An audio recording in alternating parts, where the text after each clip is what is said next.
গল্প সিনেমা নয় মহাকাব্য কোনো। ছেলেকে খুশি করার জন্য রাস্তার মাঝে বসেই তার বাবার গান গেয়ে শোনালেন চিত্রনায়িকা অপবিশ্বাস। ভাই ব্রাদার, এই ভিডিওটা দেখার পর সোশ্যাল মিডিয়া এটা যখন ভাইরাল হলো তখন সোশ্যাল মিডিয়া এটা নিয়ে ব্যাপক আলোচনা চলতেছে যে শাকিব খানের গান গেয়ে তার ছেলেকে খুশি করলেন অপবিশ্বাস। এবং এটা দেখতেও বেশ ভালো লাগতেছিল। অপবিশ্বাস কিন্তু একদম শাকিব খানের স্টাইলেই তিনি সেই রাস্তায় বসেই সেই গানটা গাইলেন এবং তিনি নেচেও দেখালেন। তো ভাই ব্রাদার, এটা নিয়ে আবার কিছু মানুষ দ্বিমত করতেছে, যেমন বুবলির কিছু ভক্তরা তারা বলতেছে অপবিশ্বাস তার ছেলেকে খুশি করার জন্য রাস্তায় বসে গান শুরু করে দিলেন। এরকম নানা ধরনের বাজে কমেন্ট আসতেছিল। তবে এটা নিয়ে আবার বেশ কিছু মানুষ প্রশংসা করতেছে, যেমন ছেলের জন্য তিনি রাস্তায় বসে গান শুরু করলেন।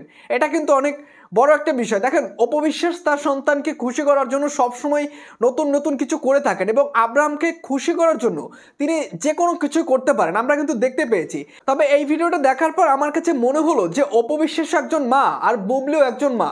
বুবলি, আমরা যখন সেই মুন্নি ভাবির স্ট্যাটাসটা দেখতে পেয়েছিলাম তখন কিন্তু আমরা জেনেছি যে তাপসের অফিসে এসে বুবলি বসে থাকে, তার সন্তানকে একটা ফোন করেও তিনি জানেন না যে তার সন্তান কি করতেছে না করতেছে।